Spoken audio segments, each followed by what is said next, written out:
If you want to market more effectively, if you want to reach more prospects in a meaningful way, listen very closely. I'm Justin Hitt with Ad Briefing's Copywriting Tips. I want to share with you something very valuable that most marketers don't understand. Now, many marketers know that you can use analytics and tracking to follow the visitors on your website. You can use behavioral tracking to measure conversion rates. You can use segmentation and testing in order to determine if one audience responds to an ad better than another audience. And then so on and so on and so on. In fact, there's database marketing where you can pin data and use demographics and psychographics and different types of flags in a database, again, to zero in on the right buyers. Now, first off, as a marketer, copywriter, or business development professional, you understand these things, but many of your customers do not know this even exists. Your customers don't know that you can take an audience and do what's called self-selection. Let's say you have an audience of 5,000 individuals, the prospects in a marketplace. You can slice and dice that list into cells, and those cells send the same marketing piece, and then build down to which cell predicts the highest response or sales from a particular marketing piece. Your customers don't know that. Your clients don't know that. They wouldn't know how to manage that campaign if it dropped on their lap and they had all the funding to do it. In fact, they're just probably going to send the same letter to 5,000 people and then be upset that your copy didn't work because it went out to all these people and nobody did anything. It's the old Valpak discussion. I sent it to 5,000 households and nobody purchased. You've got to be smarter than that. Now, it is possible, little side conversation, it is possible that you didn't understand a damn thing that I said and you don't know anything about market segmentation. You don't know anything about testing. You don't know anything about that zeroing in to help an audience self-select. So forgive me if you understand those things. I'm going to share first the concept of a decision tree when it comes to marketing. So you've got content on a website. You've got an index that lists 10 articles. Of the visitors to that page, if you randomly listed the articles, you will find that some articles get more clicks than others. So you have a large audience that comes to a website and some click on some articles more than others. Now, if each of those 10 articles are unique topics, all within the same theme, you're going to discover something that's very interesting. You're going to discover which topics are of higher desire to the visitors of that site. Now, you can flip it over and you can determine of the topics which segments, which parts of that traffic are more interested in one topic than another. This is basically called a topic test, and there's a couple ways of doing it, but the topic test would reveal what are the key topics and what are the key audiences that take action on those topics. Once you have that, you can use retargeting to go back and deliver specific ads to the specific audience.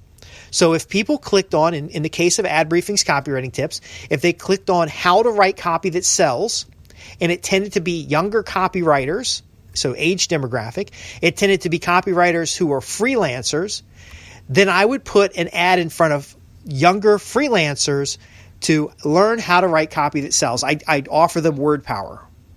Now, if I found out that the clicks of running a copywriting business tended to be older copywriters who were in an agency or they were beyond freelance, meaning they had a good client base, I would have a different audience target to this other group with an ad that said, let's talk about the business of copywriting.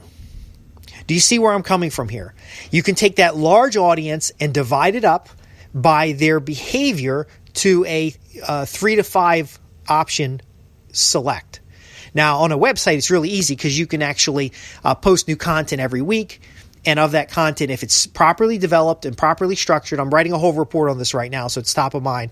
You could actually determine which audiences like which topics and then go back to that audience with a paid ad to drive them into an offer specific to their topic and then move them towards a larger offer on the back end. Now, it could be the same back end offer for everybody, but again, we got to capture the lead. And we talked about that many times. The purpose of a web page is to, one, capture a lead or to make a sale. But ultimately, what we've done here is we've divided the larger group up. Now, what does that do? Well, if you've got a list of 5,000 people and it's $1 a contact, that's $5,000. If your client does not have a budget to do $5,000, well, you probably shouldn't be working with them. But if they don't have a budget to do $5,000, you can actually split that up using intelligence or a logical means of dividing and start zeroing in on what matters. So what do you say to the client? Hey, you want to reach these 5,000 people? Tell me about the buyers you already have. Okay, so now the 5,000 people, we're going to focus specifically on people who look like existing customers. Hey, are you using a retargeting cookie on your website? Okay, are you appending your data to learn more about your customers? Let's drill down on that. Then you do a soft test. So if it costs $1 to send to each of the 5,000 people, you narrow your focus down to a segment of those individuals and you send them a postcard. You send them an email. Depending on your permissions, you send them something that doesn't cost very much with the purpose of getting them to select one of 3 options. Now, they could select all 3 options over time, but we're going to track the first 30 days and we're going to select what options do they pick the most of. We're basically helping the audience with their own behavior select which category are they in. Imagine like 3 buckets. They get to pick one of the 3 buckets. And it could be, for example, you're interested in copywriting. Are you a beginning copywriter, an experienced copywriter, or an expert? Now, whichever one they click on gives them something of value. It might even make an offer, but it gets them on a particular list. Now, the follow-up is specific to that list. Now, I talked about a decision tree. We essentially have one offer with 3 branches. Depending on which branch they click, it's choose your own adventure from there. Now, of course, this can get extremely complex. I gave you the example of 10 articles on a web page, randomly sorting the articles. That's 10 paths to go down. You really do need one of 3 paths. So you're going to have 3 buckets on the back end, which is going to be good, better, and best. And so you're going to figure out who gets the good offer, who gets the best offer, and who gets the most offer. But ultimately, they can choose from all 3 once they've been qualified. So, for example, it could be do it yourself. They buy a kit that teaches them how to do it. It could be done with you, where they buy a kit, but they also get your help to get started. Or it could be done for you, where they still get the kit, they still get your help to get started, except you're going to finish a deliverable for them. Do you see where I'm coming from here? They eventually can choose from all 3, but you're helping them choose which one's best for them through their interactions with your website, your email, your postal mail, all of this together. Now, the challenge is integration on the backside, and it's okay to use a spreadsheet. You can use a simple spreadsheet when you run the campaign to know which segment goes where, as long as you've properly keyed your list. Now, I know for some folks, this is easy. You do this every day, and your hardest part is convincing a customer that this kind of measuring and tracking is necessary, because when you only have a $5,000 budget and you either reach them once or you drill down in that list so that you can reach the buyers more than once. That's really where we're coming from. So let's look at it in a different way. Imagine that you have a topic. The topic is the general topic of copywriting. Now, I'm going to use copywriting examples because that's what my website is about. The general topic is copywriting. You have branches off of that topic, which could be copywriting for consumers. So you're writing to consumers, copywriting for industry, copywriting for business owners. So now the general topic has been divided up by audience topic. So audience becomes a segment. Are you interested in writing for the consumer market? Are you interested in writing for the healthcare market? Are you interested in writing for financial newsletters? Do you see how we're starting to zero in on the relevance? Now, you want to do that 5 times. And I know, folks, it's a lot of work. I can help you with it. If you're with particular audiences, I can help you drill down quickly. But listen, the 5 whys is important, because we then want to ask the question, why would you want to write for consumers? That gets us into the benefits. If one of the benefits is that there's a large number of consumers, then we drill down, why do we care that there's a large number of consumers? Well, because that gives you the maximum opportunity to upscale a campaign. Why would we want to upscale a campaign? Well, because if you can upscale a campaign, it allows you to test in a small market and then roll out nationally. That gives you the maximum revenue. It gives you the maximum potential for profits. Do you see how that works? Now, each of these threads, which we demonstrate in a special report I have on topic testing, each of these threads now becomes a very specific thread to a specific audience, and now you can go straight to that audience and test the concept. Hey, are you a beginning copywriter who wants to write consumer advertising because you know about the size of the audience and how you can scale easily? You can write one piece for diabetics and you can scale it out to the several million diabetics through a variety of products.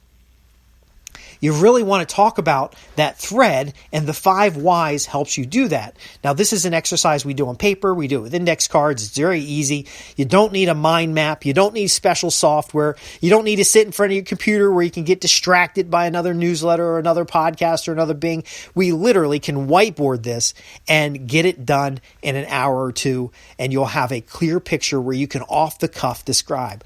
Are you a business development professional who understands the power of communications but don't know how to make words sell? Well, that's why I want to introduce you to copywriting, because copywriting is a uniform way in order to organize your ideas and make them as persuasive as possible. As a business development professional with the power to communicate, you can go from reaching one-on-one, which is very costly and time consuming, to go from one to many. Would you like to go to one to many? Click here for more information. Do you see how it works, folks? The 5 whys helps you drill down off of initial general topic. And you can divide the general topic into an audience. You can divide it into a demographic of any kind or a psychographic or desired outcome. It doesn't matter. But then you apply the 5 whys, which helps you drill down into specific threads that gives you relevance. It gives you meaning to the end user, and it gives you something to test. Because I could have a website on copywriting that has subsections that cover 3 different subsections, and people would click into the subsections. Now, if I have a beginning, middle, and experienced copywriter as one set of sections, and I have a consumer, industrial, and business market as another set of sections, I can actually give visitors the choice. And in WordPress, you can do this through tags and categories.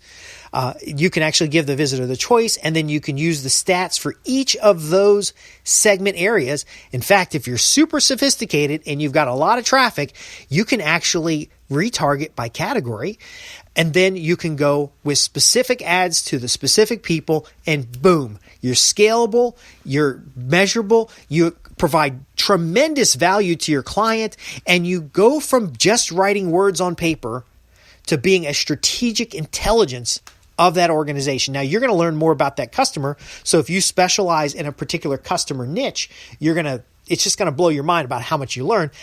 But again, if you don't understand what I'm talking about, you've got to write in my office with a question, because this is the normal for me. Database marketing has been around since the 1970s. Customer segmentation and testing has been a great way to increase profits in pretty much any business. And catalog marketers have done this since the early days of Lillian Vernon. They know if you buy a certain type of home interior product, that if they offer you more of the same, you're going to buy more of the same. The difference is today we have technology that makes this so clean and work on a small level. The phone's ringing off the hook here, so let me summarize. First off, I'm Justin Hitt with Ad Briefing's Copywriting Tips. What you need to know is that you can take markets, segment them, and then using a contextual strategy, understand the needs of those segments. Then by tagging on a website or by testing with postcards or a choice of options, you can identify which those segments have the highest level of interest and then follow up with that sales offer or campaign. So it's lead generation, but we're lead generating deliberately into buckets that contextually align with the outcomes and the offer that you want to present. So it's the young copywriter who wants to improve their skills and they want to write better copy, versus the older copywriter who wants to improve the business of copywriting so that they have greater profits. Now, once you've done this, you can take larger lists, break them down into segments, and then have segment-specific offers. For the copywriter who's going to do this with their client, it means writing 3 sales letters instead of writing 1. It's greater value for the customer.